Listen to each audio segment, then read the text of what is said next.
Advertisers के बाद आता है importance of advertising for consumers.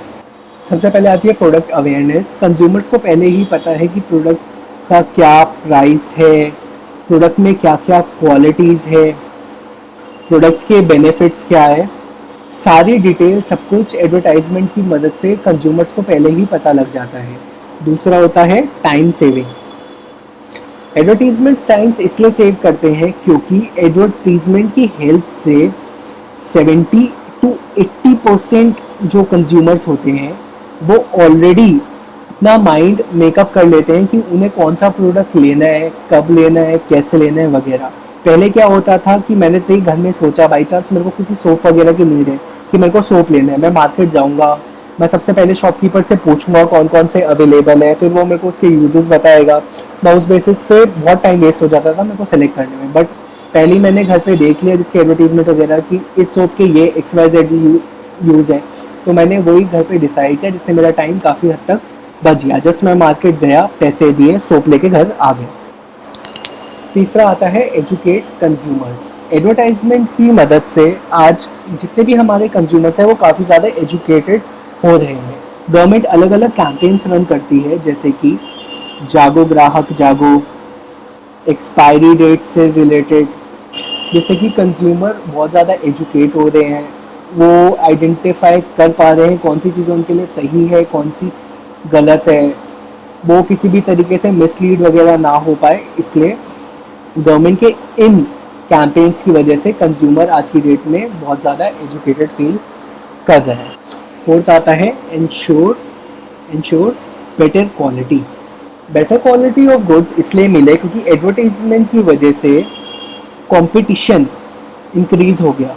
और जब भी कंपटीशन इंक्रीज़ होगा, जितने भी कॉम्पिटिटर्स होंगे वो लोग ट्राई करते हैं कि उनका गुड्स ज़्यादा से ज़्यादा सेल हो। उसके लिए उन्हें अल्टीमेटली कंज्यूमर्स को बेटर गुड्स प्रोवाइड करने होंगे, वो भी एट चीपर कॉस्ट। इसके कारण जितने भी हमारे कंज्यूमर्स वगैरह हैं उनको बेटर क्वालिटी ऑफ गुड्स मिल पा रहे हैं। फिफ्थ और आखिरी आता है क्रिएट्स ऑल्टरनेटिव्स। एडवर्टीजमेंट की मदद से ही सबसे ज़्यादा कंज्यूमर्स को पता लगता है कि किसी भी XYZ या किसी भी प्रोडक्ट के और कौन कौन से ऑल्टरनेटिव्स हो सकते हैं।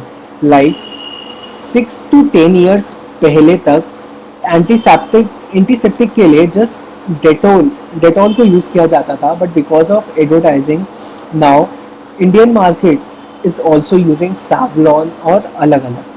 इसी के साथ हमारा इम्पोर्टेंस ऑफ एडवर्टाइजिंग यहाँ पे ख़त्म होता है। इसके बाद हमारा अगला टॉपिक आता है scope of advertising. Scope of advertising का हम स्टार्ट करते हैं। स्कोप ऑफ एडवर्टाइजिंग अगर एग्जाम में आएगा तो मैक्सिमम 7.5 मार्क्स के लिए आता है, तो ये हम थोड़ा थोड़ा जल्दी जल्दी करके चलेंगे। स्कोप में सबसे पहले आता है increase in advertisement functions.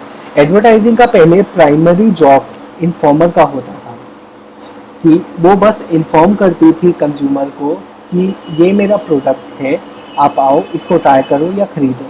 But आज की डेट में एडवर्टाइजमेंट जस्ट इन्फॉर्मर का काम नहीं करता, बल्कि वो ब्रांड इमेज भी बिल्ड करता है, अवेयरनेस के लिए भी यूज़ होता है और भी फंक्शंस परफॉर्म करता है। उसके बाद आता है ग्रोथ इन मीडिया।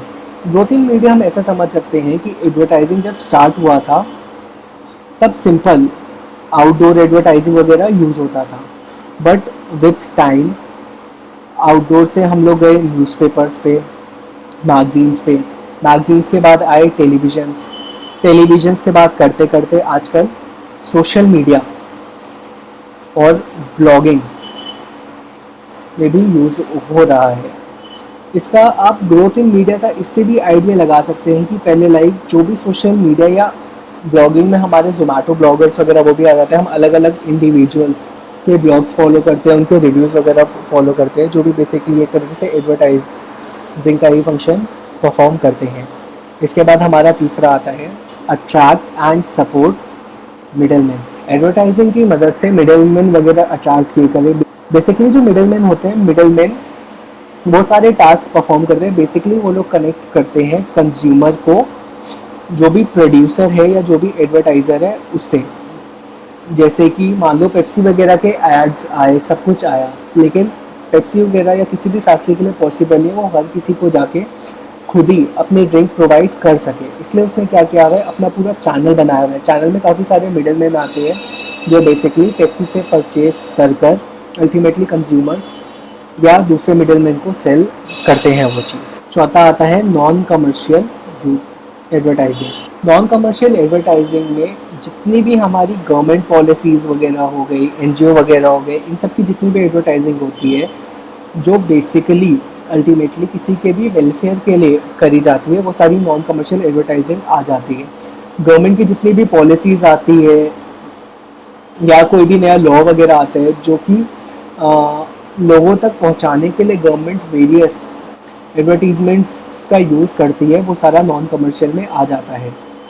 जैसे कि दिल्ली गवर्नमेंट की नई स्कीम आ रही है मेट्रो कार्ड को लेकर, जिसमें मेट्रो कार्ड जो हम होगा वो टीटीसी बसेस में या लो फ्लोर बसेस में भी यूज़ कर सकेंगे। ये सारा नॉन कमर्शियल एडवर्टाइजिंग में आ जाता है। या फिर जैसे कि सेंट्रल गवर्नमेंट की आई थी उज्ज्वला योजना, एलपीजी सिलेंडर हर हाउस होल्ड में प्रोवाइड करने वाला, वो भी सारा नॉन कमर्शियल में आ जाएगा। इसका फिफ्थ और आखिरी आता है इंक्रीज इन इंडस्ट्रियलाइजेशन। अब इंडस्ट्रियलाइजेशन का मतलब क्या होता है कि मॉडर्न टेक्नोलॉजीज आना, नए नए वेज लाना, जिससे अल्टीमेटली हमारी प्रोडक्शन क्वालिटी वगैरह प्रोडक्ट की इम्प्रूव होती है। इंडस्ट्रियलाइजेशन कैसे हुआ यहाँ पे, इसको समझना बहुत आसान है। एडवर्टाइजिंग से क्या हुआ, आई बॉल्स इंक्रीज हुई, आई बॉल से मेरे को अल्टीमेटली सेल्स मिली तो सेल्स के लिए मेरे को मेरी डिमांड बढ़ गई, डिमांड के लिए मेरे को अपनी प्रोडक्शन इंक्रीज़ करनी पड़ेगी, और प्रोडक्शन जैसे ही इंक्रीज़ हुई तो कभी ना कभी एक टाइम आएगा जहाँ पे मेरे को मास प्रोडक्शन करनी पड़ेगी, और मास प्रोडक्शन के कारण मेरी इनकम बढ़ गई, जिससे अल्टीमेटली इंडस्ट्रियलाइजेशन को लीड हुआ। इसके साथ हमारा स्कोप भी ख़त्म।